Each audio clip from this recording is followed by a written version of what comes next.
Started. All right, well, good evening and welcome to the special webinar event, a lecture by Professor Sean Anthony on the historical Muhammad.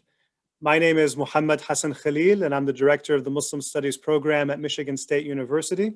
I'd like to begin by thanking our various co-sponsors. In addition to the Muslim Studies program, the co-sponsors include the MSU Asian Studies Center, Department of History, Department of Linguistics and Germanic, Slavic, Asian, and African Languages, Department of Religious Studies, Global Studies in the Arts and Humanities, James Madison College, which is in Michigan State, and Peace and Justice Studies. I'd also like to thank our administrative lead, Mary Firdausi, for setting up this event. And I'd also like to thank Naila Ahmed for helping us to get the word out. We're going to get right to it, because we have a distinguished speaker with us, and that is Professor Sean Anthony. Professor Anthony is Professor of Near Eastern Languages and Cultures at The Ohio State University. And by the way, it is purely a coincidence that we scheduled this before the Ohio State-Michigan State basketball game. His scholarship focuses on early Islamic history and the emergence of the literary traditions and canons of Arabic literature. Among his publications are Muhammad and the Empires of Faith, the Making of the Prophet of Islam, with University of California Press, which, by the way, I read, benefited from, and highly recommend, and it's required reading for anybody working on early Islamic history. He's also the author of Crucifixion and Death as Spectacle, Umayyad Crucifixion in its Late Antique Context. I have not read that yet, but I hope to soon. He's also the editor and translator of The Expeditions, an early biography of Muhammad by Ma'mar ibn Rashid with New York University Press, one of the earliest biographies of the Prophet Muhammad to survive until modern times. I also read that book, highly recommend it, required reading. It gives me great pleasure to introduce Professor Sean Anthony. He'll speak for some time. We'll open the floor for questions. You'll be able to type in your questions in the Q&A, and we will conclude about an hour and a half from now at 8:30. So with that, I will turn it over to Professor Sean Anthony. Thank you so much, Dr. Khalil. It's a pleasure to be invited, a pleasure to join everybody tonight. So basically how I'm going to proceed with this lecture is I'm going to do something I don't usually do. I'm going to start off, I'm going to read a short story that hopefully will sound familiar to many of you. And the story kind of sets up a little bit of a historical problem, puzzle, conundrum, whatever. And then I'm going to go away from that story and then talk a little bit about what the book is about, what it aims to do. And then we're going to return to the story and discuss some of the ways in which we can address the historiographical problem. In any case, if that doesn't make sense, hopefully it will as we proceed. Anyway, I'm going to go ahead and continue now with the short story. The story comes to us from a historian writing in the 8th century CE, that is in the 700s, the early 700s actually. And it's a story about a man that lived in the century prior, that is in the 600s. He was an upright man whose life was irrevocably changed by an extraordinary vision. Even though this man was of meager means, and even though he lived far from the civilizational centers of his day, he was ultimately destined for eternal fame. The powerful urban and military centers of the late antique Roman Empire scarcely touched the people of his barbarian land. For the greater part of this man's life, his days passed by unexceptionally.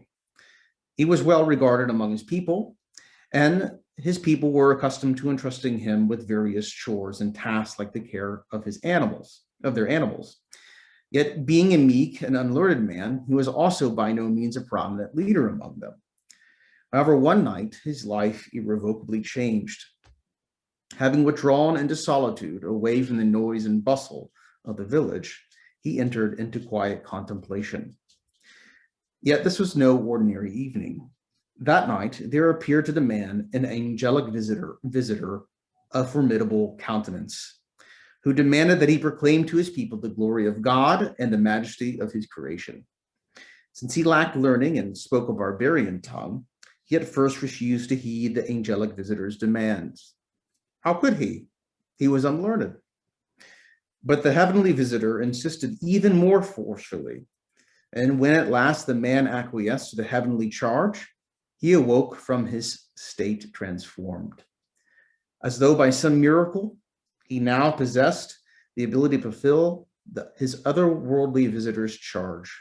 He spoke forth the wonders of God and his creation in the native tongue of his people. Indeed, he was the first to do so with such astounding beauty. Blessed with a divine gift, the eloquence of his words were considered peerless. When his people heard him utter the divinely gifted words in their native tongue, they stood in awe at what they heard, certain that it could only be explained as a wonder of God. Now, at first glance, this story might sound like it's the story of the Prophet Muhammad's life, but it is not. It's a story of another man from the 7th century who did not live in the Hijaz. As a matter of fact, he lived very, very far from the Hijaz. This man's name was Kedman. He was a cattle herder from the Northumbrian marshes of the British Isles, and he was among the first poets to compose divine hymns in the tongue of the Anglo-Saxons. Kedman's story is recounted in the history written by the Venerable Bede, which was completed in 731 CE. It was called the Ecclesiastical History of the English People.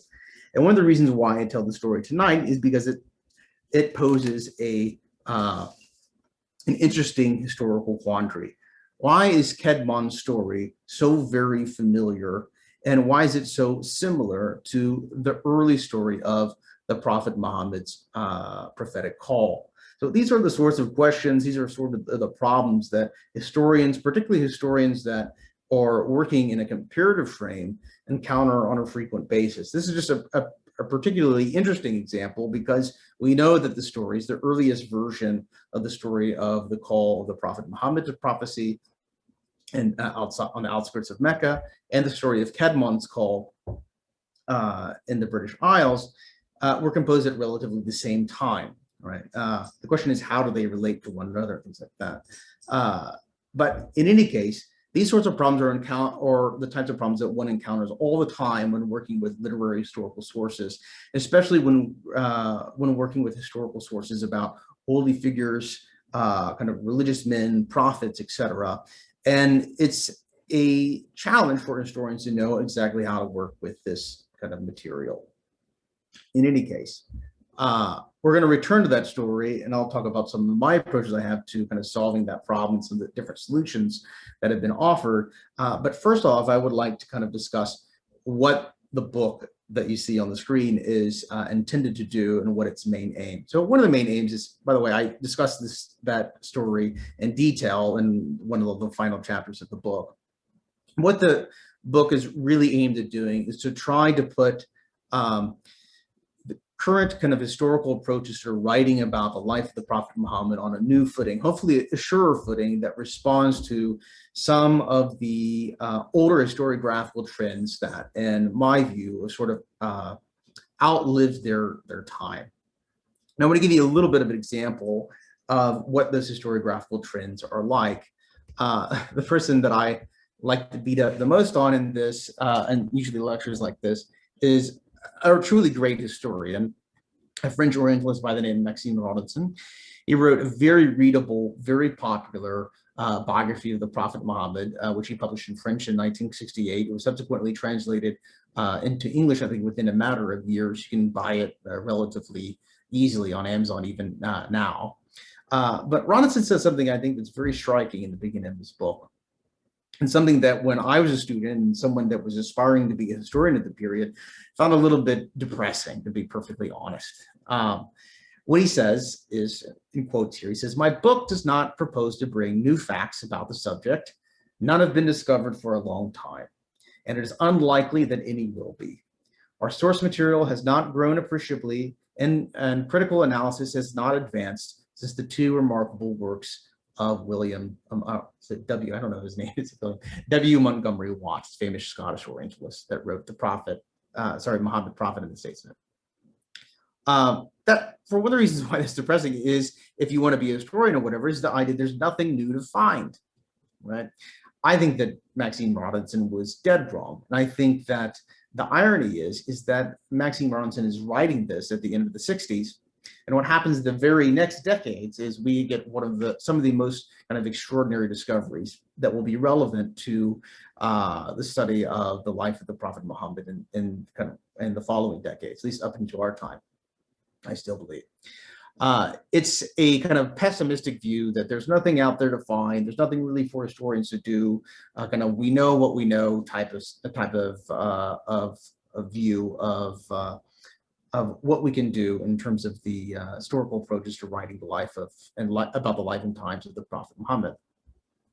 Another example I would like to give is from one of my mentors, the Patricia Corona.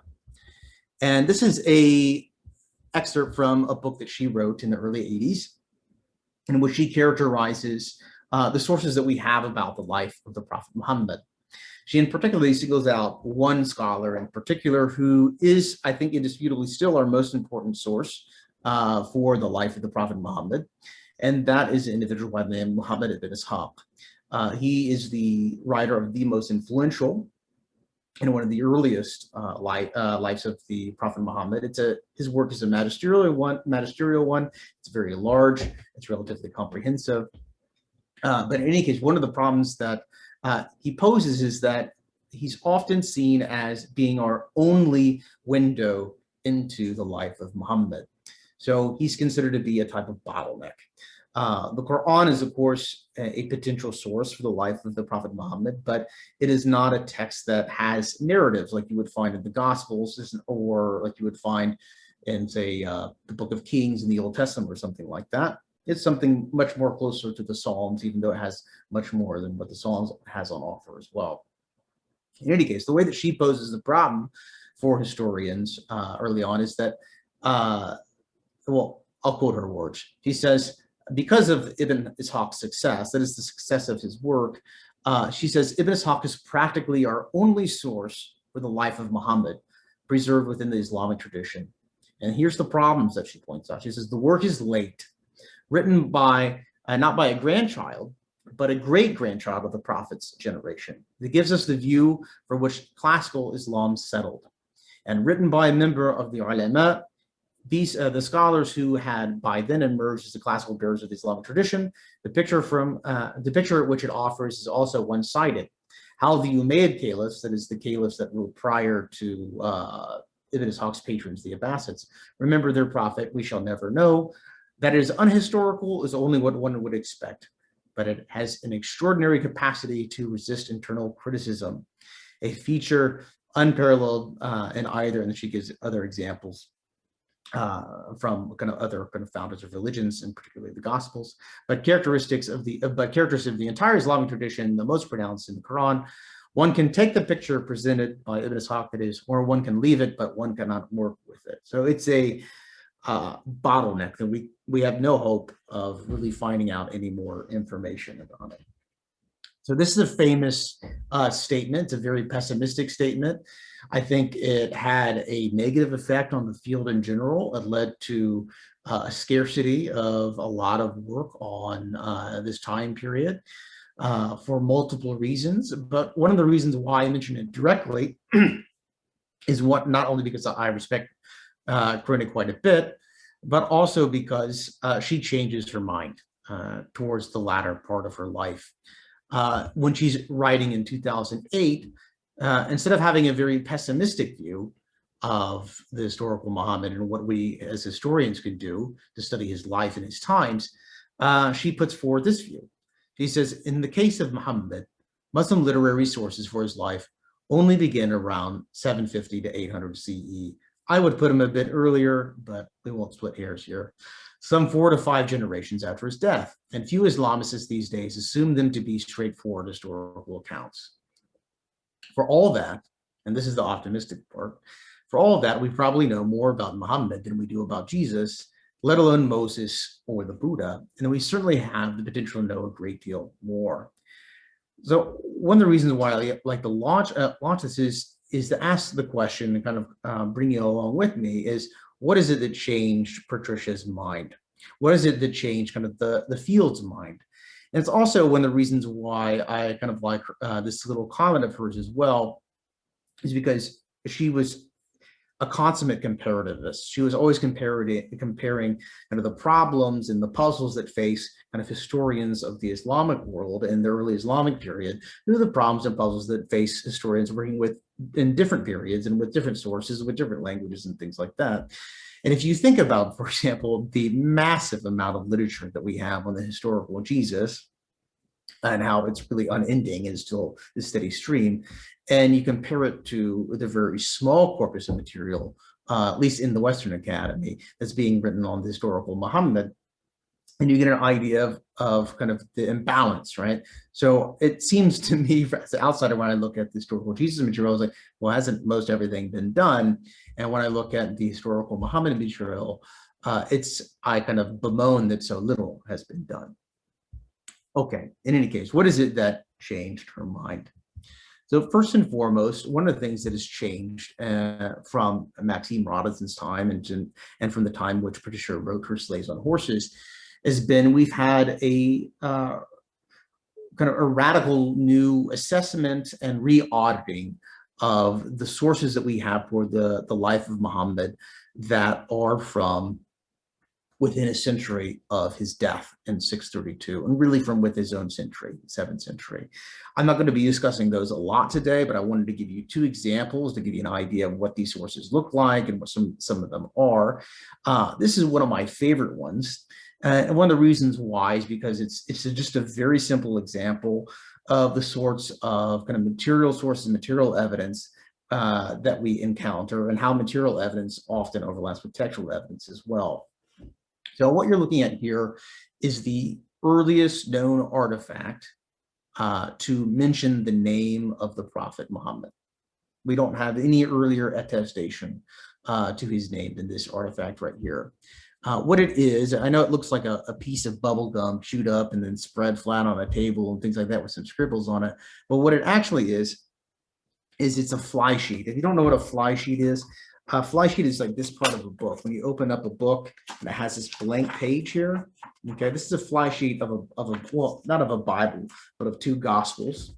And what someone did that was presumably a eyewitness of events is they opened up this copy of the 2 Gospels, and they had a blank page, and they wrote down what had happened, some kind of extraordinary events that had happened.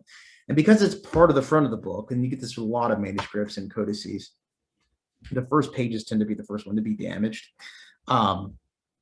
It's very damaged, right? So the text is very hard to read. It's written in the Syriac language, but what we can make out allows us to determine what the person who is writing wanted to say, just a little bit of it at least.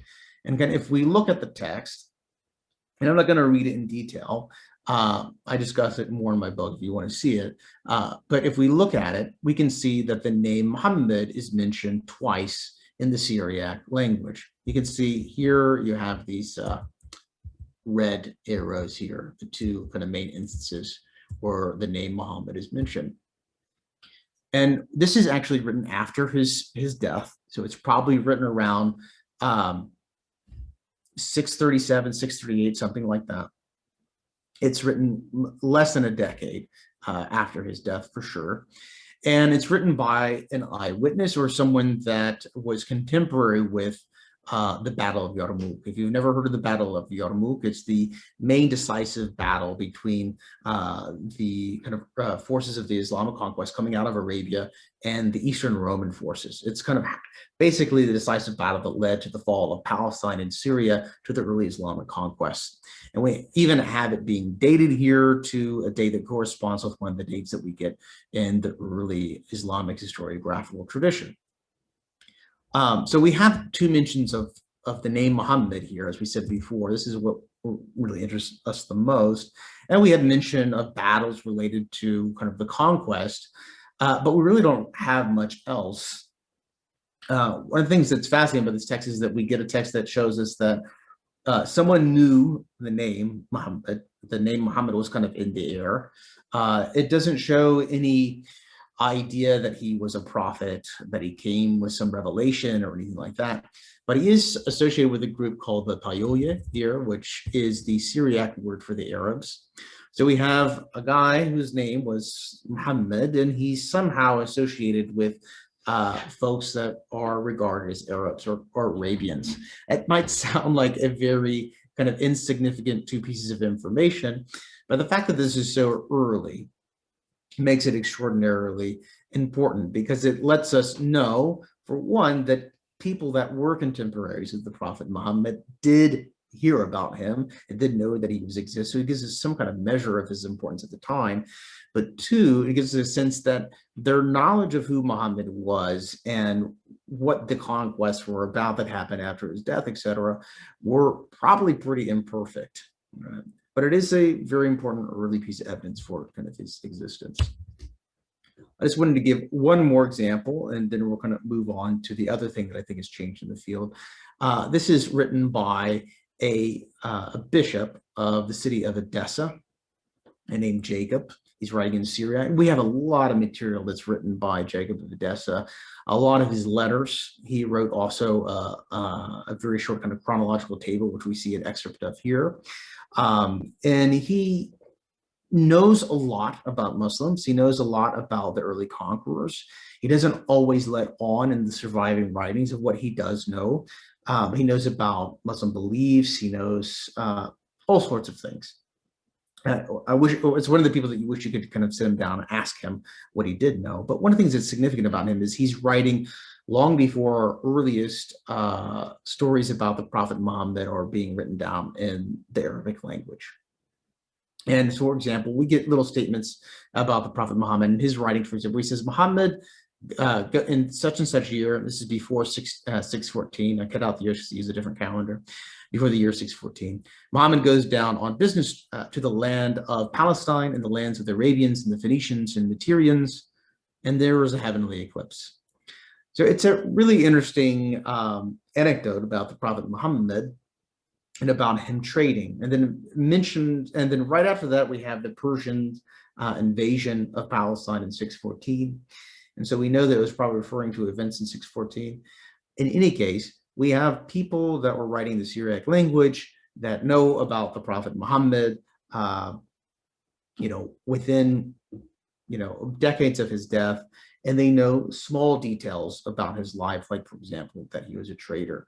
So if you look through all of the non-Arabic sources, all of the kind of Christian sources written in Syriac, written in Aramaic, written in Greek, you will not find a great deal of material about the Prophet Muhammad, but you will find a significant amount of material that will give you an idea of the way in which the conquered peoples perceived the person who was regarded to be the main inspiration behind the transformative events that took over the region, and sort of collating these, gathering them together, examining them critically and seeing what they know, what they do not know, what they distort, and what they represent accurately has been a very important step forward in understanding the evolution also of Arabic historiography and Arabic writings about the life of the Prophet Muhammad.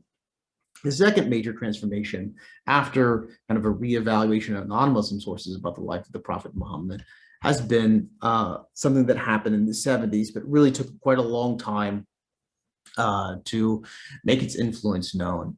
And that was the discovery of a large cache of early Qurans in the central mosque in Sana'a, Yemen, and their publication, their editing, and their examination by codicologists, paleographers, and specialists in the early history of the Quranic text.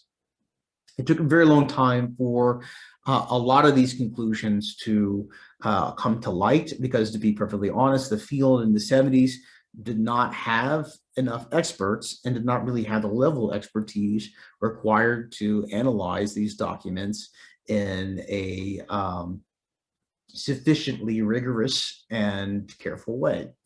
I think that has changed, thankfully, even though we still have a lot of room to grow. But one of the important things that we learned from this cache, and then also by re-examining other manuscripts that were scattered and mostly in European libraries and private collections, is that the Quran is a very early text. It's a text that dates to the 7th century. And it's a text that was standardized, codified, and compiled within a few decades of the Prophet Muhammad's life. And it was really relatively well preserved. And one of the ways in which we know this is thanks in particular to a lot of these early parchment documents that were discovered in the 70s from Sana'a. And probably the most famous of these is something called the Sana'a palimpsest. Now, if you never heard what a palimpsest is, I'll explain it really briefly.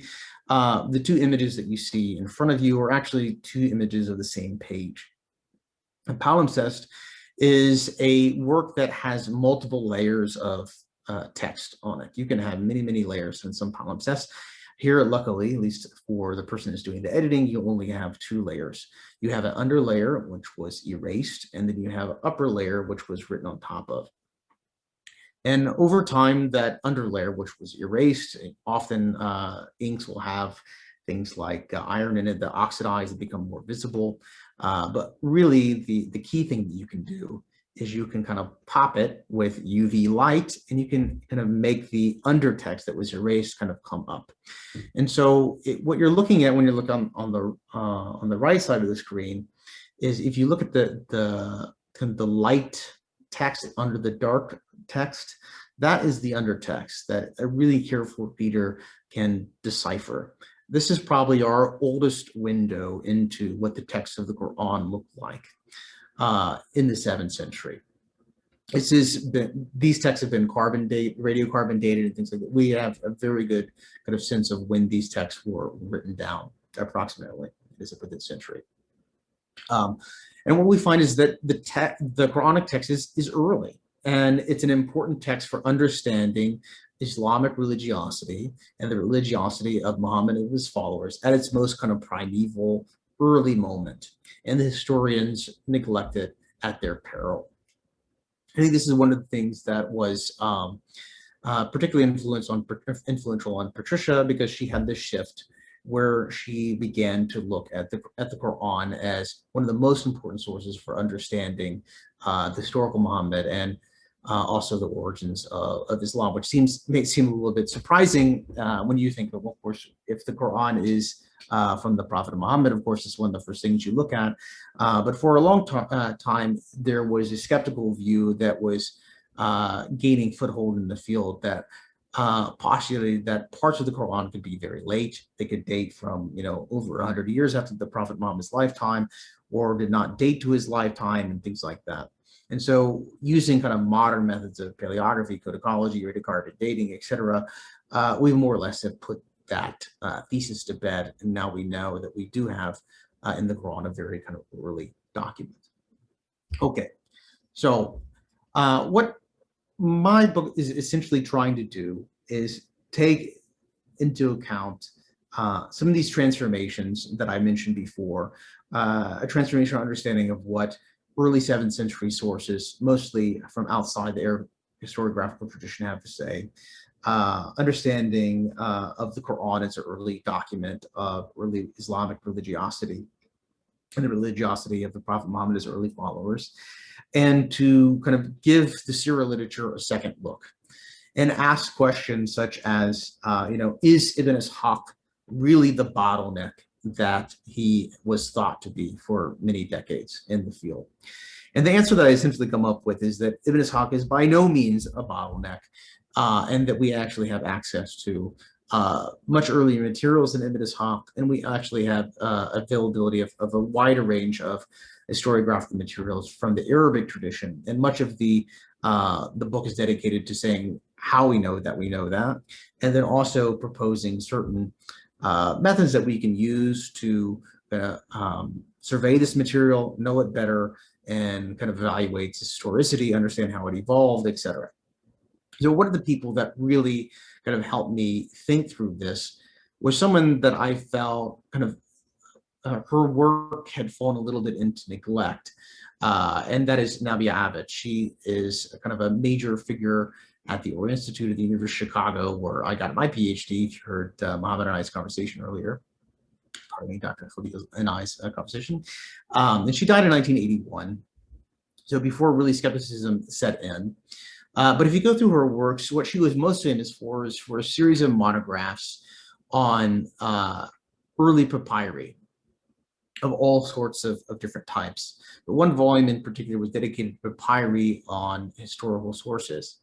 And unfortunately, what seemed to be neglected is a lot of the papyri that she had studied were, in essence, fragments of works by, for example, Ibn Ishaq, but also fragments of Ibn Ishaq's teacher. And the one that you see on the right here is an early fragment of a papyrus that has traditions from one of Ibn Ishaq's teachers, who we'll mention here in a bit, named Ibn Shihab az-Zuhri.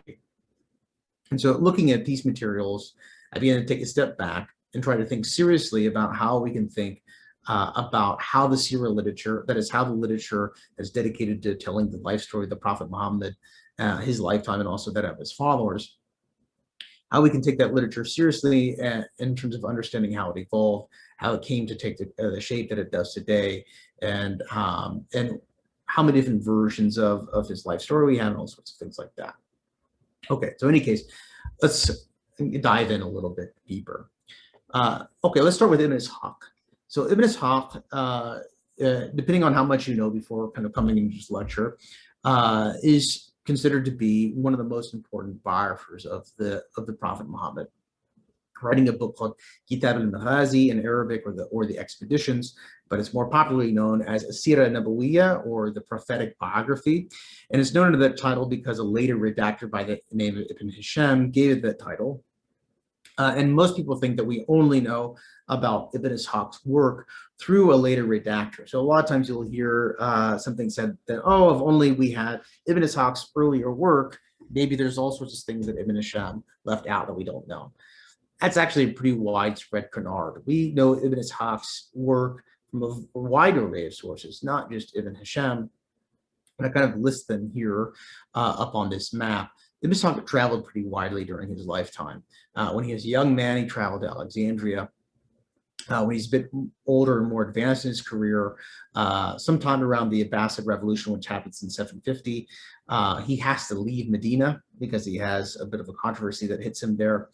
But he has already written a book at this point, and we know a name of the student that transmits this early version of his book. That's number one here. His name's Ibrahim ibn Sa'd az-Zuhri, and we actually have selections from that early version of his book preserved in multiple sources. And then he travels outside of Medina. He goes and joins the Abbasid court in southern Iraq. Baghdad does not exist yet, so he's nearby Kufa, and he has two prominent students that study under him there. He subsequently changes courts again. He goes up to another court in Haran. And then when he has a student that transmits his material there, and then he has another student that he transfers courts yet again. He goes to Arai in northern Iran, nearby modern-day Tehran, where he has another student. Okay, so he has at least 4 versions of his book that he's teaching at different locations, and he keeps on updating it, expanding it, refining it, revising it, etc. Eventually, he returns to Baghdad, where he dies. He's actually the first prominent scholar to be buried within the walls of the Abbasid caliphal city of Baghdad. So all that being said, the point about Ibn Ishaq here is that we have not only access to Ibn Ishaq's works, but we also have access to Ibn Ishaq's works in multiple redactions, in multiple versions. And when you compare those redactions and versions, they can show us very interesting things. But one of the things I argue in the book as well is not only do we have access to Ibn Ishaq, we also have access to one of his teachers. So Ibn Ishaq, when he wrote his biography of the Prophet, he did most of the writing of that biography while he was being patronized by the Abbasid Caliphate, which came into power in 750. In many ways, he was doing so as a court historian. However, his predecessor, his main teacher, is a figure named Ibn Shihab az-Zuhri. And he was working not at the Abbasid court, but rather at the Umayyad court. And what a large part of the book is dedicated to doing is showing that we actually have access to a large amount of material that goes back to Ibn Shihab Zuhri, who dies in 742. He is a figure of the Umayyad period, the first caliphal dynasty of the early Islamic polity, of the Caliphate, I guess you could say. And we have a wide array of the materials that he wrote about the life of Muhammad. And when you attend to those materials, when you compare what Zuhri wrote about the life of the Prophet Muhammad with what Ibn Ishaq wrote about the life of Muhammad, you notice interesting things about how the Arabic historiographical tradition evolves and how the stories themselves evolve over time. But where I really kind of push the argument forward the most is not only do we have materials written by Ibn Ishaq in multiple versions, not only do we have materials written by Ibn Ishaq's teacher, al-Zuhri, in multiple versions, but also we have materials written by one of az-Zuhri's teachers, a guy by the name of Urwa ibn Zubayr. Urwa ibn Zubayr is quite a fascinating figure because he's the son of one of the more prominent companions of the Prophet Muhammad. He's also the nephew of one of the Prophet Muhammad's very famous wives, Aisha bint Abi Bakr. And we have allegedly letters that he wrote in correspondence with two Umayyad caliphs, Abd al-Malik ibn Marwan and al-Walid ibn Abd al-Malik, about issues relating to the life of the Prophet Muhammad. If you take those materials and you analyze them in detail, and you kind of put them on a list, like I have on this slide here, you notice that we have a pretty simple biography of the Prophet Muhammad. It starts off with, we go 1 through 8 here. Urwa ibn Zubayr supposedly is one of the earliest people to tell the story of Muhammad's encounter with the angel Gabriel atop Mount Hira and the onset of the revelation of the Quran. So we'll come back to that in a bit. But that's not in the letters. What's in the letters is something else. In the letters, we're starting with number 2, we get the Meccans, by whom I mean the Quraysh, their earliest reactions to Muhammad's preaching and how they persecuted Muhammad and his early followers, how that led to the Hijra. We get an account of early battles like the Battle of Badr and Uhud between the Prophet Muhammad and his followers in the city of Medina and his opponents in Mecca. The Battle of the Trench, the treaty at Hudaybiyah, the charges of adultery against Muhammad's wife Aisha, and how God revealed verses in order to prove her innocence, and also the conquest of Mecca and the Battle of Hunayn that happened subsequently after that, and a couple of other topics as well. So we have kind of what I often like to call a low resolution view of the outline of Muhammad's life. It seems to be very early. It doesn't come from a great grandson of the Prophet's generation, like Patricia Crone says, but rather it comes from a son of the Prophet's generation, you could say. His older brother, Abdullah ibn Zubayr, was actually the first child to be born in Medina after the Prophet Muhammad goes from Mecca to Medina. So maybe an idea of how close to the lifetime of the Prophet Muhammad Urwa is. It's kind of significant, I think. In any case, I think what's important for the field going forward, and what I try to argue in the book, is that when reading the Sirah literature and early Arabic historiography in general, we should take more seriously things that early historians like Wellhausen tried to do, and namely to create a stratigraphy of accounts of, in other words, even though a lot of these earlier materials are preserved in later sources, we should attend to those early sources and understand how they are evolving and how they're changing over time through their citations and through their kind of preservation by later authors. Okay, let's return to our original story. One of the things that we get in the early Islamic tradition is that if you like philology, if you like source criticism, if you like kind of tracing things down, it's a joy. It's an absolute playground. And that is every reliable and noteworthy account of the life of the Prophet Muhammad is not just a story. It doesn't just merely come as a story. It usually also comes with something called an isnad or a sanad, which means a chain of transmitters. So in a chain of transmitters that is associated with the stories, you have the storyteller, and then you have the person who heard that story from the storyteller, and then the next person, and then the next person, all the way down. It's like it's somewhat similar to a line of apostolic succession or something like that, but it's much more detailed and much more involved. And ostensibly, early Muslim scholars attended to the reliability of all the names in these chains. And they recognize also that many of these chains were fictitious, but they also believe they developed methods in order to determine which chains were fictitious and which ones were accurate. And they would sort them and they would accord varying authority to these traditions according to the quality of the chains attached to them.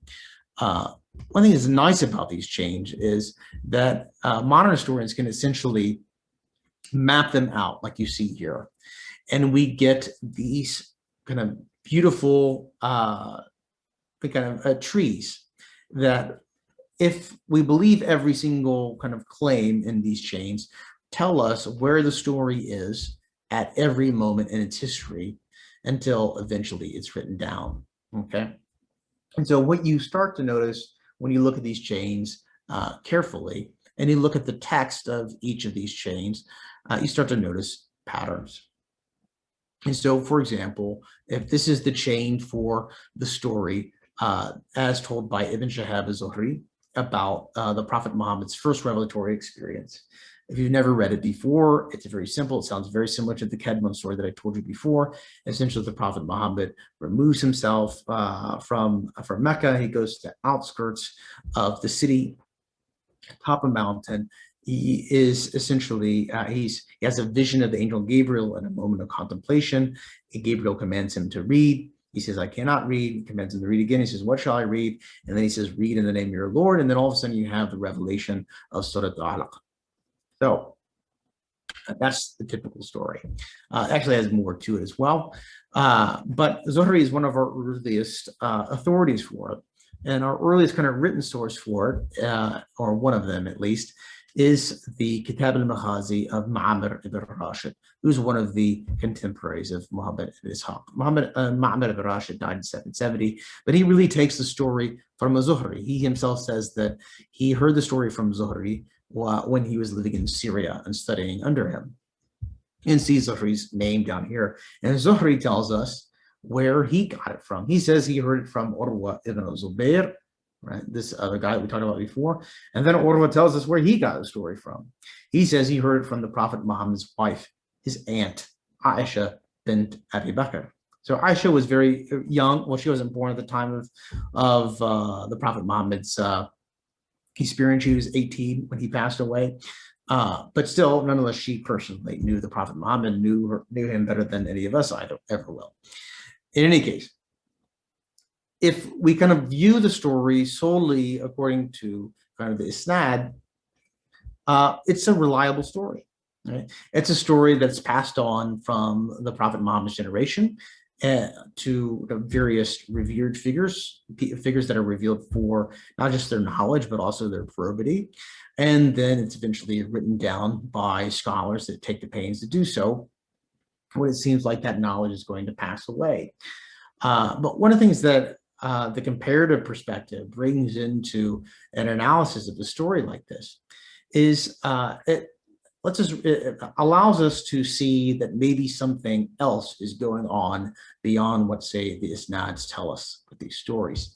And this is what we're going to move on to now at this point in the talk. And so the point that we're kind of going to talk about now is this issue of why is the story that is recorded about Kedmon by the Venerable Bede in his Ecclesiastical History of the English People so similar to the story transmitted by Ibn Shihab az-Zuhri, probably in Syria and Medina. So just to give you a quick overview of the dates, the Prophet Muhammad dies in 632. Ibn Shihab az-Zuhri himself dies in 742. The Venerable Bede dies a little bit before Ibn Shihab az-Zuhri. They're contemporaries. He dies in 735. And they live, in Ibn Shihab az-Zuhri and Bede, they live somewhere around, I don't know, it's over 6,000 miles or something like this, maybe kilometers, I can't remember what the exact number is. It's a huge distance. It's not a distance which people travel in general, usually, very rarely today. We'll get to that in a bit.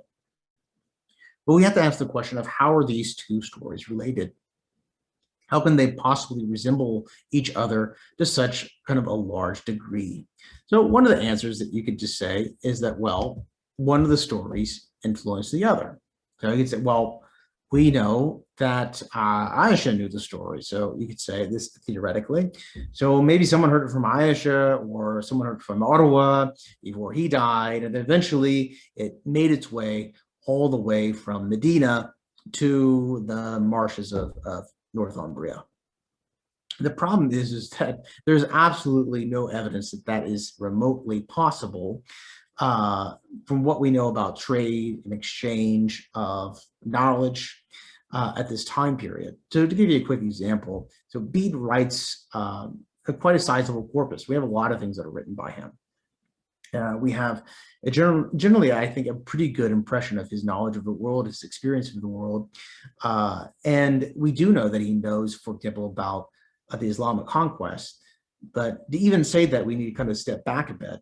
So Bede doesn't know about the Islamic conquest per se. So we call them the Islamic conquest. But Bede regards the conquest as conducted by Saracens, Saracens being kind of the common word used for Arabs at the time. So for him, it's an ethnic conquest, like the Arab conquest, like the Mongol conquest, right? It's not understood through the lens of religious ideology.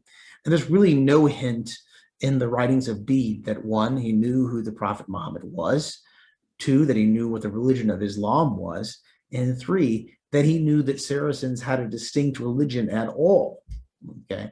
So the idea that he somehow knew stories about the Prophet Muhammad is very difficult to square with, in general, his lack of knowledge about the early Islamic world at this point in general. Again, we have to keep in mind, this is a figure who is very far away. But there's multiple ways in which we can approach this, though. I'll give you another example. I like this example is basically, I guess we would call it an international bestseller from late antiquity. It's a famous story. It appears in the Quran, but it's in its earliest version. It's called the story of the sleepers of Ephesus, or the seven sleepers. Oftentimes you see that as well. The story of the sleepers of Ephesus is kind of this really nice hagiographical pious tale. It's a Rip Van Winkle tale. It's about these youths that are, they convert to Christianity during a time of persecution, and they flee persecution by going into a cave, and they fall asleep. And then one of the youths wakes up, and when he goes to explore the world has been transformed, people are converted to Christianity, etc. It's a really famous story about kind of the mystery of God's providence. So we really don't know the exact origins of the story. I think the modern scholarly opinion is that the sleeper story originates in Ephesus in the late 5th century. So it's written in Greek or Syriac, we don't really know, but emerges from this region. This is part of the Eastern Roman Empire at the time, mostly Greek-speaking, a lot of Syriac speakers as well. But what we do know is that by the time we get to the 500s, we have at least 3 versions of the story circulating in Syriac, in a work by Suda Zacharias of Madeleine. We have it in a memoire, or a kind of a verse poem of Jacob of Sarug written in Syriac, and also the writings of John of Ephesus. And interestingly enough, we get a pretty early example of the story all the way in Gaul. It's written by Gregory of Taurus. He actually gives 2 versions of the story. One of the most fascinating things about Gregory of Taurus is he actually tells us where he gets the story from. When he's giving the story of the 7 sleepers, he tells us that he heard it from a Syrian. Right, so we do know, for example, at least for Gregory of Tours, when he's writing his version of the story in Latin, that it's coming from the East. He probably hears it from a Syriac speaker or someone that speaks in Greek that conveys it to him, which he then writes it in Latin. Probably one of the most far-flung locations that we find it appearing in is in Bactria. We have a Sogdian version that was discovered in Turfan that dates the late 500s. So we have already, by the 600s, this story that has spread and exists in 4 versions, mostly relying upon Christian networks. But the interesting thing is, of course, is what's the next place that it appears it appears in the Quran as well, where it's called the story of the companions of the cave, not the story of the sleepers, but the stories of the companions of the cave, which probably appears in the Quran in 622, where someone asks the Prophet Muhammad about the story, seemingly in order to test them, and he gets a revelation about the story of the companions of the cave. So one question we might ask is, could the story of the Prophet Muhammad and his revelation traveled and went far and wide like this story? Is it possible? And one of the things that's fascinating about the way that this story travels is not only does it travel geography, it also travels languages, right? Not only is it known in like Greek and Syriac and Sogdian and Latin, it's also known eventually in Arabic as well. As a matter of fact, when it enters into the Arabic language, thanks to the Quran, it's probably the Arabic version of the story that is most well known on a global scale. Let's be thinking about the story from another perspective, right? We can ask, maybe one story is not influencing one another, but maybe rather they have a common source that is now lost. Maybe that's our other option. I'm more or less inclined to favor this view, and I'll explain that why in a little bit. But one of the things I would like to do to kind of explore this is kind of actually look at the stories side by side, because things really pop when you do that. I'm going to use Ibn Ishaq's version because it's the version that resembles the Bede version the most. Just one selection of it. There's more resemblances beyond this little passage. But I'm just going to read them both, and we'll kind of see what we notice. So here we go. So it starts off, and the Prophet Muhammad is telling the story, by the way, in the first person.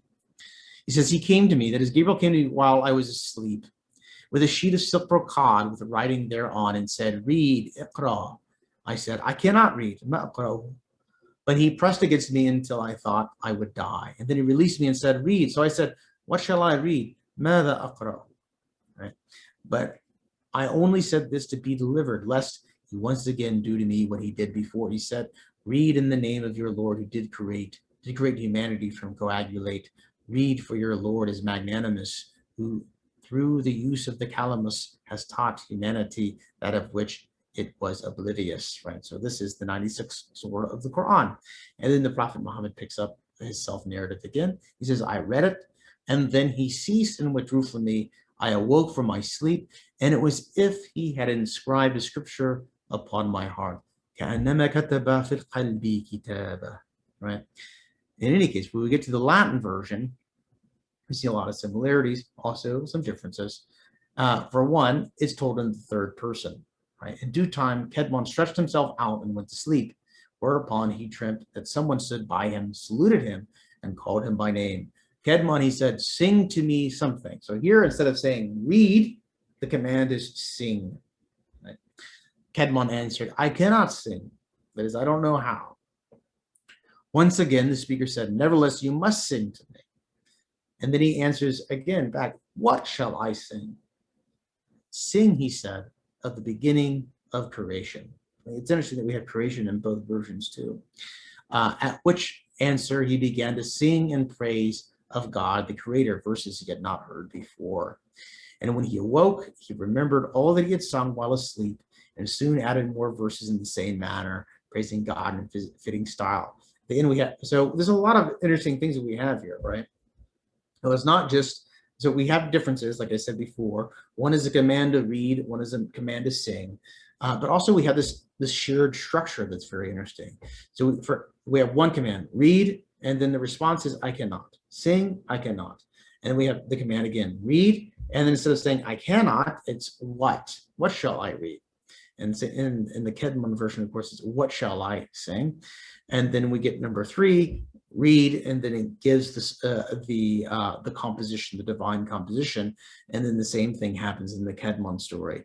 Interestingly enough, the Prophet Muhammad, when he awakes, he just says it's as if the scripture had been inscribed upon my heart, or even in my mind, you could translate as. In other words, he had memorized it perfectly.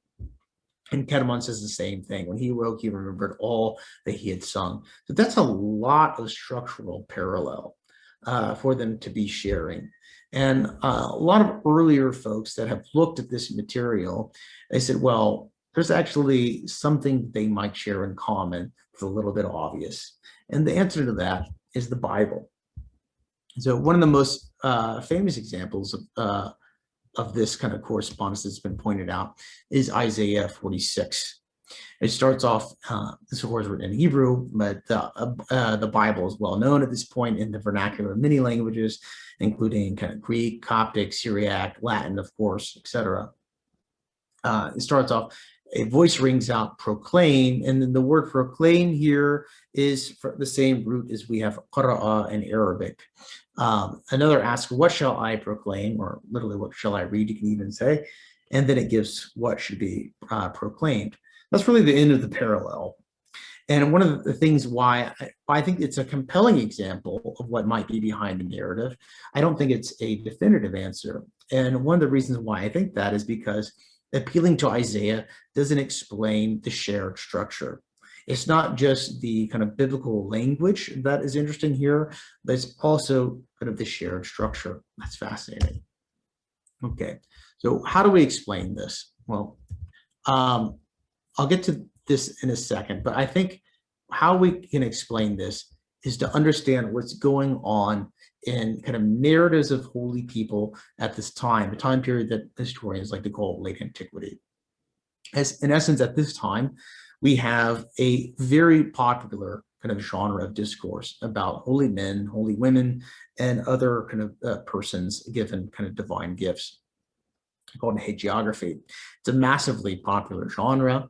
It sets all sorts of literary expectations for listeners and readers about what holy people are like, how they gain their kind of divine gifts, and so on and so forth. And I think what's underlying both the Kedmon story and the Iqra story in the early Syria literature is sort of the literary expectations of the hagiographical genre. And one of the ways in which I would like to kind of show this, or kind of give you my my kind of perspective on this, is to share yet another story, but it's a similar story about a figure even earlier than the Prophet Muhammad and even earlier than Kedmon, and that is the story of Romanos Melodos, or Romanos the Melodist. And Romanos is a Syrian born in Hems, but he's remembered by the Eastern Orthodox Church for composing hymns in Greek called kontakia. And he has a very interesting story about how he gained the ability to compose these beautiful hymns called kontakia. And you can actually see an illustration, a later illustration from the 11th century, from the Byzantine compilation of, well, a Byzantine compilation that contains a short version of his biography there on the left. Anyway, the story of his life goes essentially like this. You'll notice that there are similarities and also important differences between the story of Romanos and the story of Kedmon and the Prophet Muhammad. Romanos' story goes like this. The venerable Romanos was from Syria in the city of Emesa and became a deacon of the Holy Church in Beirut. Arriving in Constantinople in the reign of the Emperor Anastasius, Romanos went and settled in the Church of the Holy Theotokos in the Cairo district, where he received a gift, a charisma of the kontakia, of these hymns, these Greek hymns. And piety, he would celebrate and pass the night praying during the vigil at the Church of the Theotokos at Blocarne before returning to Cairo. Then one of these nights, the most holy Theotokos appeared to him while he was asleep and gave him a paper scroll and said, "Take this scroll and eat it." It seems that the saint opened his mouth and swallowed the paper. And now it was the festival of the Christ Nativity. And immediately awakening from his sleep, Romanos was astonished and glorified God. Thereupon he mounted the ambo and began to chant, "Today the Virgin gives birth to him who is above all being." I also composed nearly 1,000 kontakia for other festivals before departing for the Lord. So an interesting story that has a number of parallels with the other stories that we've seen, but also big differences, right? We don't have that three structure. We have a night vigil. That's also interesting. We have the appearance of a scroll, similar to the appearance of the scroll and the story about the Prophet Muhammad, the angel Gabriel, and so on and so forth. So what we're looking at, as far as I'm concerned, is not really the source of Kedmon and the Prophet Muhammad story. This is actually a later story than both. But what we get is another example of how hagiographical tropes surrounding holy persons tend to structure the narratives that are passed down about them. I think one of the things that remains an important task about the study of the historical Muhammad is to look and read the early Arabic historiographical tradition, not merely in light of the isnads, not merely in light of the way in which it's passed down or is like a self-contained tradition, but to read it comparatively. That is, to read not just vertically within the tradition, but horizontally across tradition. And when we get these readings across traditions, a lot of very interesting connections will kind of pop up as we understand this literature. In any case, I'm going to conclude there with a little bit of comments about what I think the future of the historical Muhammad is as a field and what we ought to be doing in the near future, and hopefully for some time to come. First and foremost, I think that we are currently at a very exciting time for our ability to kind of access late antique sources, really Arabic sources, understand how they interact with one another and how they play off one another, and to reevaluate how they evolved into a corpus, and to kind of bring a new understanding to the type of stories that they contain. But also, I think we're in a place where we can take different corporeal materials, including the Quran, early material evidence in the form of inscriptions, archaeology, and things like that, but also corpora written by kind of non-Muslims, basically members of the conquered populations that are kind of very early, and provide us a very interesting insight into their experiences and their perceptions, and kind of view them in a holistic way. And I think that the results will be kind of surprising and interesting. And I hope that my book is an example of what sort of surprising and interesting results you can kind of get if you apply modern historical methods to these corpora and analyze them together. Anyway, thank you very much. I'll conclude there. Very interesting. Thank you so much, Professor Anthony. By the way, can you hear me okay? Yeah, I can hear you just fine. Oh, great, great. Thank you so much, Professor Anthony, for a very interesting presentation. And now we will open the floor for questions. So if you're on a laptop, you'll notice the Q&A sort of at the bottom there. You can type in your question there. If you're on a smartphone, you might have to look a little bit more carefully. You might see a little Q&A box at the top. So here we have first of all, when you were discussing the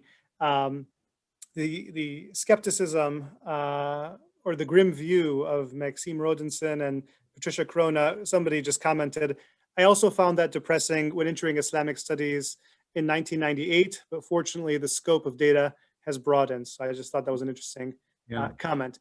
Here we have two questions from, and I hope I'm pronouncing this correctly, Jomyar Saleh. Jomyar writes, I love your work. Two questions. One, would you say it is accurate to describe the Medina of the Prophet as a city-state? And two, do you believe the conquests under the caliphs, such as taking Jerusalem, is representative of the Prophet's vision and goal while he was alive? That's a different. So I do think that Medina represents, so the Medina that the Prophet Muhammad founded represents kind of a new ideological moment in the history of Arabia. The way that I usually describe it to my undergrads, I say, instead of having society that's based genealogically, you have a society that's based ideologically, right? So you have an idea of like what makes us an ummah. The fact that we're an ummah is not that we all descend from Quraysh, because we're coming from all different walks of life. The fact that what makes us an ummah is we have a shared faith, and we have a shared faith in the individual who God has chosen as a prophet to reveal kind of his laws and his teachings, etc., to us. I think that's a radical intervention into the history of Arabia, and I think they saw themselves as conducting a radical break too. So one of the examples that I like to cite to show this, and I talk a little bit about it in another article, not in this book, is one of the things you often get with early rulers and early conquerors is they very quickly adopt the titles of the people that they're conquering, right? So you see this with the Ottoman example, folks. So when Mehmed Vehta takes Constantinople, he calls himself Caesar, right? So it's a very common phenomenon to see that. So the early Muslim conquerors don't do this. So you have a very ancient tradition of rulers that become powerful calling themselves kings. Right? The Prophet Muhammad never claims to be a king. Neither do any of the early caliphs. They don't claim to be kings either. They don't take that as a part of their official titles. So I think part of that is the self-conscious historical awareness of we represent a new dispensation. Yeah. And was Jerusalem a part of it? I'm inclined to say yes, but I haven't sat down and made that argument myself yet. So I'm inclined to say it's for the main goal for the Prophet Muhammad's lifetime, I think, is to restore Mecca to its pure state as as the premier place for worshiping the one God in a manner that is worthy of the legacy of the Prophet Abraham. I think that's kind of the main issue that's at play. Whether that eventually will apply to Jerusalem as well, I think that it's definitely possible that he did. I mean, it's hard to get that from the Quranic material, though, is the problem. I mean, I think it is there, but it's not necessarily obvious. Whereas the necessity to put it into the Meccan persecution of Muhammad's followers is very pronounced. But you don't necessarily get this complaint about the persecution against what's going on, what's happening in Jerusalem and stuff like that either. But it might be there. Thank you. This next question is from Stephen Turner. Thanks for the lecture and good to see you again. Is it possible to consider the Satanic Verses episode from biblical archetypes? So thanks, Stephen. Nice to hear from you. He's a student. So the Satanic Verses episode, I'm not inclined to think that that's historical, but there are two scholars that are currently working on it to try to see what could be some of the late antique views of prophecy that might have inspired that story. Why did it come to existence in the first place? That's May Shadell and Holger Zelatin, and they do see kind of inspiration in late antique sources kind of behind that. But I don't think that the Satanic Verses was part of the earliest layer of the Syrian material, even though it does appear very early on. Very interesting. This next question is from your colleague, Ahmed Al-Jallad, Professor Ahmed Al-Jallad. Who do you suspect used this narrative archetype to describe Muhammad's origins, and what does this tell us about their background? To be more precise, do you think Christian narratives such as these to have been common in Medina? So I don't think this first thing, I don't think the story comes from Medina. I think the story comes from Mecca. I think it's first put into circulation during the counter caliphate of Abdullah ibn Zubayr. So Muhammad ibn Ishaq, in his account, he cites a very important figure named Ubayd ibn Umayr al-Laythi, and he is employed by this guy Ibn Zubayr to be Mecca's qas. So he's the storyteller, right? And he's the chief storyteller of the city. And you can imagine the importance of the role of a story. Well, I said storyteller, I shouldn't say storyteller. So qas means storyteller literally, but in this time period, it's more of a preacher, someone that tells stories to exhort people to good works, to be pious and things like this. The sort of stories that you hear in a sermon. If you think of a person in Mecca at the time, everyone that comes through and goes on Hajj, they're going to hear this person's stories, right? It's going to be kind of part of the experience of going to Mecca as you listen to his preaching in the mosque, right? So I think that that's where the story comes from. Now, does the fact the story originates in kind of the context of preaching, does that kind of explain the use of tropes that are in motifs that are familiar from, say, Christians preaching in late antiquity and things like that. Maybe, you know, whenever it comes to that final step of, well, how did this happen? If a historian doesn't know, I think it's best to say, I don't know. I see the connection, I don't know. But me speculating it is not going to create knowledge that I don't have, right?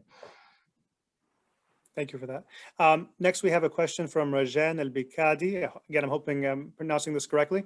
I was reading about the Hanifs and was interested in the person of Amr ibn Nawfal, who appears to have been a unique poet, assimilating biblical scraps into his monotheistic style.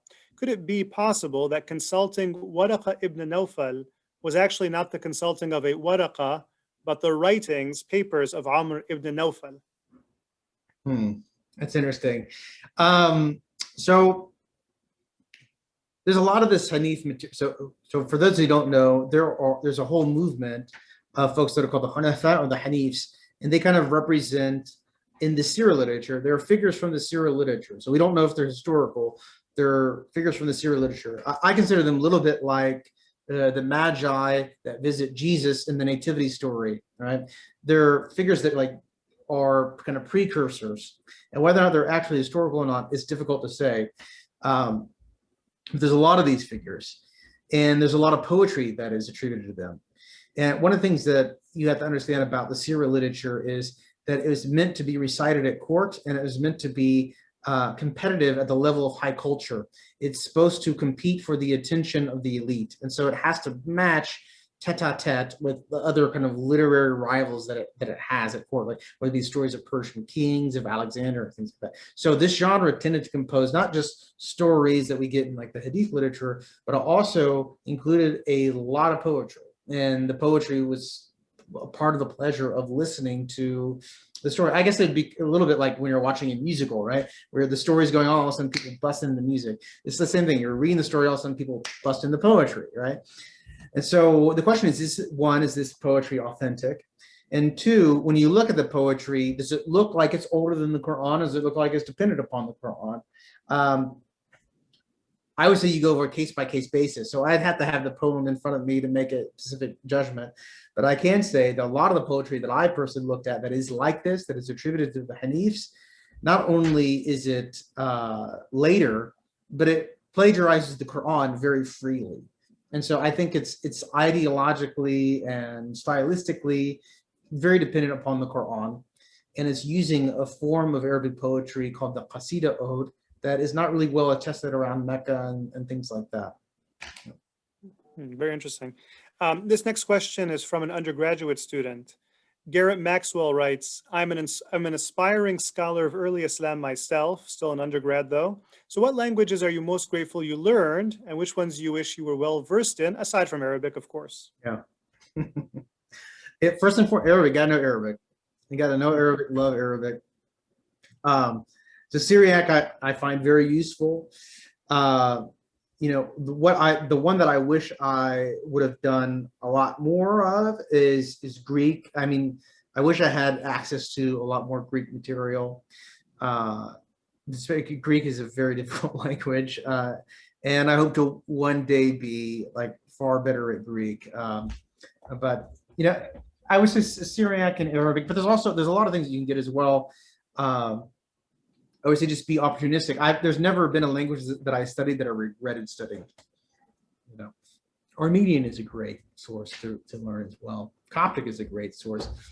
Anything that gets you access to more text from that period. Ethiopic is a great source. I would say just be opportunistic with your languages and practice a lot. Thank you.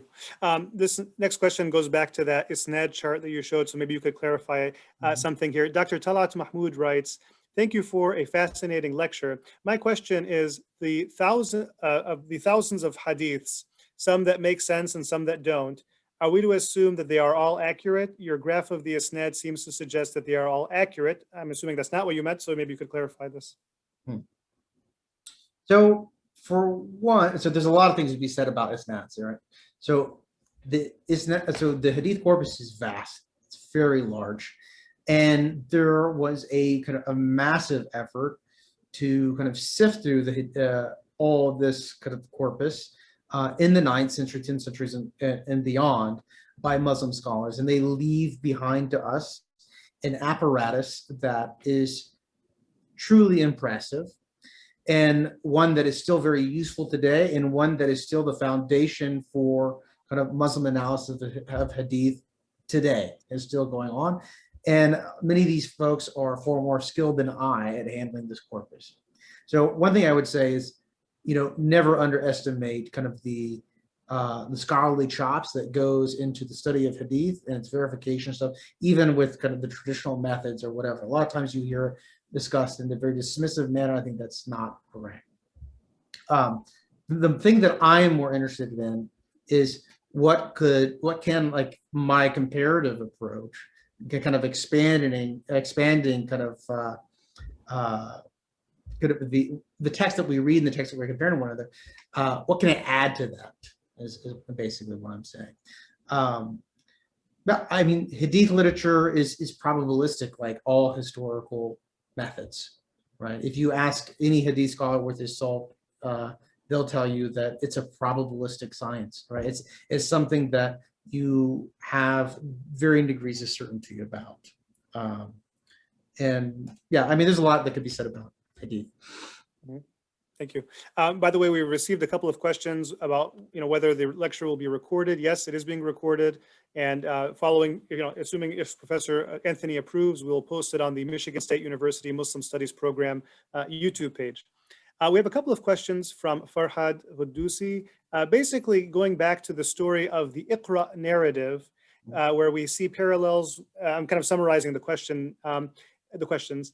You have the story of the Prophet Muhammad and Iqra, and then you have a similar narrative with Kedman, and then you have other parallels with the Romanos, the vision of Romanos, I think. So the question is about influence. Like, could the person, Farhad is wondering, could the Muslim narrative have influenced those other narratives? And I know you touch on this in the book, and maybe, Yeah. So I go into a lot of detail in the book, like you said, trying to kind of discuss the scenarios under which that the Muslim narrative could possibly have influenced, like, say, Bede and things like that. And so that's something that I seriously consider. And I don't really give one view, either or, because I think it is a little bit of a toss-up. But one of the main conclusions that I think needs to be taken away from it, in general, is the answer to the following question: why is the story told the way that it's told? Right? Why does the story look like the way that it is? So the example that I often give to my undergrad students is a typical like romantic story that you get in like, say, modern cinema or whatever, right? Like a Harry Met Sally or something like that. Like all of these romance stories that we watch in movies, they all have the same thing, right? Two people that don't like each other, odd couple, they meet each other, but then they fall in love and they have this amazing relationship, but then they have an argument, they break up, and then it seems like they're never going to be together again. But then the last minute, the narrative brings them back together, the end, right? That's a very typical kind of rom-com story. Why are they all the same? It's not because they're all copying one another per se. It's because they're all playing into narrative expectations, right? Of what narratives that are about that topic are supposed to look like. I think part of what's going on is something like that. But yeah, I do think it's possible that the Muslim narrative influenced the other narratives. And we have many examples of Muslim narratives influencing Christian narratives and Jewish narratives and so on and so forth. But we also have many clear examples where Christian hagiography is kind of directly taken and assimilated to kind of the corpus of early Arabic literature as well. Both of those things are happening simultaneously. Thank you. Anna Wheeler writes, or is asking if you would recommend studies that compare the Islamic corpus with contemporary lives of saints. There's not really a lot so that's one of the things that I'm trying to actually encourage people to do more of. Sit down and read some of this material, and things will pop out to you. I did a little bit of this in my book on crucifixion, where what this is one of the things that was really odd to me. So you have a lot of martyrs that are crucified, Muslim martyrs and Christian martyrs both. And one of the things that was really striking when I was reading these stories, there was an Armenian martyr story where the person is martyred and he's put on a cross. Sorry to get gruesome, but the cross miraculously turns towards the Christian direction of prayer, goes east, right? Okay, that's interesting story. It's a little miracle. Now, a descendant of the prophet, a very famous descendant of the prophet, Zayd ibn Ali Zayn al-Abidin, rebelled against the Umayyad Caliphate, and he was crucified outside Kufa. And if you read the stories of his crucifixion, the same thing happens, where the cross that he is put on turns, but it doesn't turn, of course, with the Christian direction of prayer. It turns towards Mecca, right? And so this is where we get these things where these stories were kind of circulating, and they're in the same world.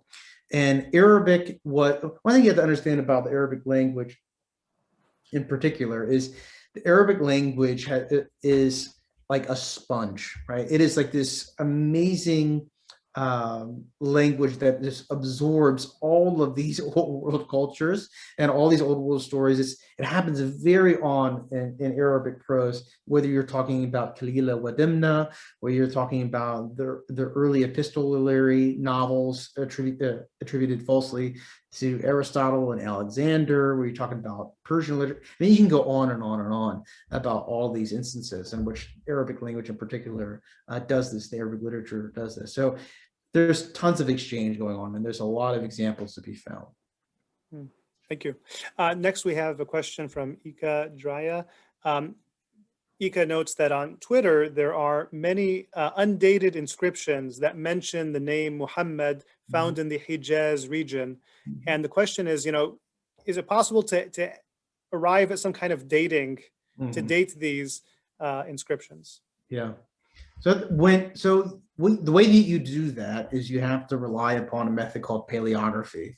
So the way that paleography works is you have take an alphabet and you take samples of an alphabet as it evolves over time.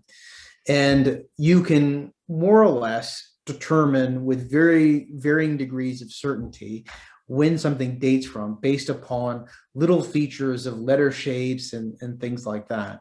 But the problem is if you're not dealing with dating, then the kind of time span they are able to narrow this stuff down to is not fine, right? It depends on how fine grained versus coarse grained, right? It's very easy to say something, oh, this dates to either the 8th or 9th century, but you just say like, oh, this dates to 850, right? You can't do something like that, but you can give broad approximates, right, of when this was likely composed, usually within 2 centuries, but not really more than that.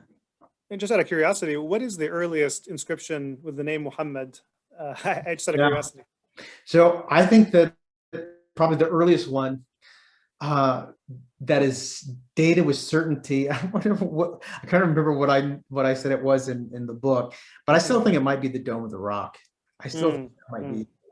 I don't know if we have anything earlier than the Dome of the Rock. We have stuff that's like immediately after that. No, there is stuff that's earlier than the Dome of the Rock. So we get it on coins. So it depends on like what media you're talking about. You're literally talking about inscriptions, that's one thing. If you're talking about things that are written on coins, that's another thing. We have a very early copper.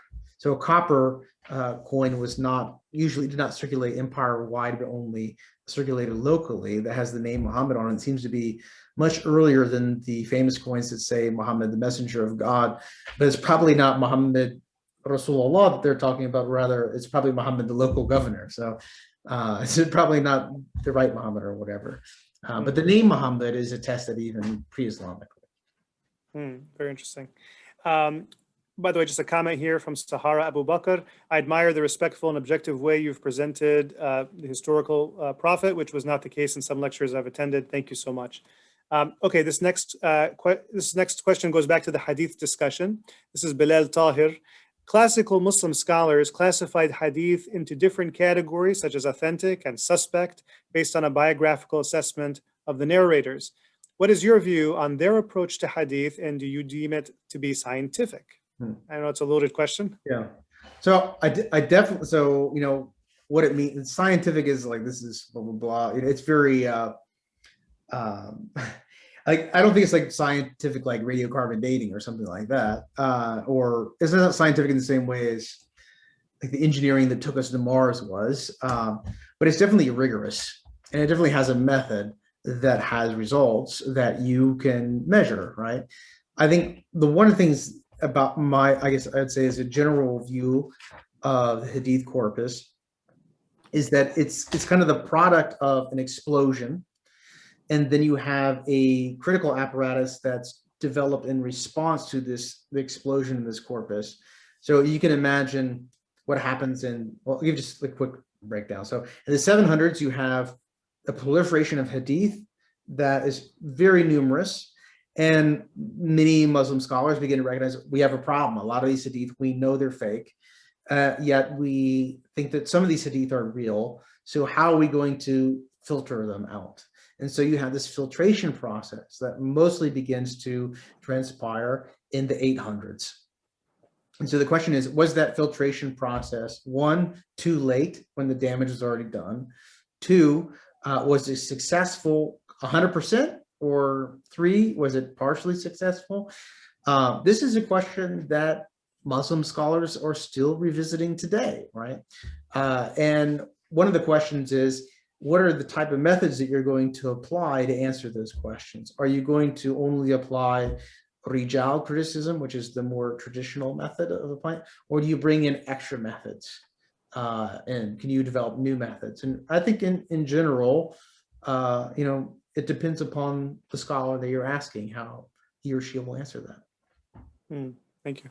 Iman Darwish is asking about going back to the Iqra narrative and its parallel with the Kedman. I hope I'm pronouncing that correctly, Kedman narrative. If both narratives seem to have a common source, in this case, late antique Christian hagiographies, what is the history of the development of this form of historical narratives and tropes in Christian hagiographies? Can they be traced to an even earlier source? So, I would love to find the actual early source that this is behind. I failed to find that. So it's just hypothetical. But Christian hagiography and similar type works, they proliferate it for centuries beyond this. One of the things that one has to keep in mind is that Christian preaching and Christian missionizing was happening all throughout kind of the Near East, North Africa, Europe, blah, blah, blah, like you name it. It was there everywhere, even as far as China and India and things like that. And Arabia was one of those places where they arrived too. You have in some places like in Busra, where you actually have metropolitans and bishops of Arabia, of Provincia Arabia, right? So the Roman province of Arabia. And they are preaching in Greek and probably other languages too, for centuries prior to the rise of Islam. And we know that there are Christian communities in places like Najran, of course, in the Yemen, and also, on the eastern seaboard of the Arabian Peninsula as well. So Christianity is everywhere, but we don't know very much about kind of the Hijaz. We're still kind of in the process of knowing about the Hijaz from a kind of a more archaeological, inscriptional basis. Thank you. We have time for maybe one more question. This is from an anonymous attendee. Is there any possibility that the Quran may have been put to pen during the Prophet's lifetime, as alluded to in Surah 80, verses 11 to 16, and that some early Quranic manuscripts, especially the Sana'a palimpsest, may date to the Prophet's lifetime? So my view of the Quran's compilation is that almost all the manuscripts that we have are descendant of an archetype that was compiled from during the lifetime of a companion of the Prophet, the third Caliph, Uthman ibn Affan. There's only really one example. It very clearly does not descend from that archetype. That doesn't mean it's a radically different text. It just means when you copy, like if someone gives me a text and I copy it, you can kind of trace that back. It's kind of like the way that a virus copies itself and little genetic differences start introducing themselves. The palimpsest, what it does is it gives us, I think, a little bit of a peek behind the Uthmanic archetype, but it doesn't necessarily give us the one that the Prophet Muhammad himself wrote by hand or had someone write by hand for him and things like this. To me, however, when you look at the difference between, say, the undertext of Sana'a 1 and the Uthmanic archetype, they are minor enough that you would basically postulate something that would be like the prophetic archetype, right? Something that's behind it that would clearly date to the prophet's lifetime. Very interesting. Well, thank you so much. We have so many questions, by the way, that we couldn't get to. There were so many people interested in this lecture. So thank you very much, Professor Anthony, for a very interesting lecture. And thank you to all for participating. And that concludes our event. Thank you. Thanks so much, Mohammed. Good time.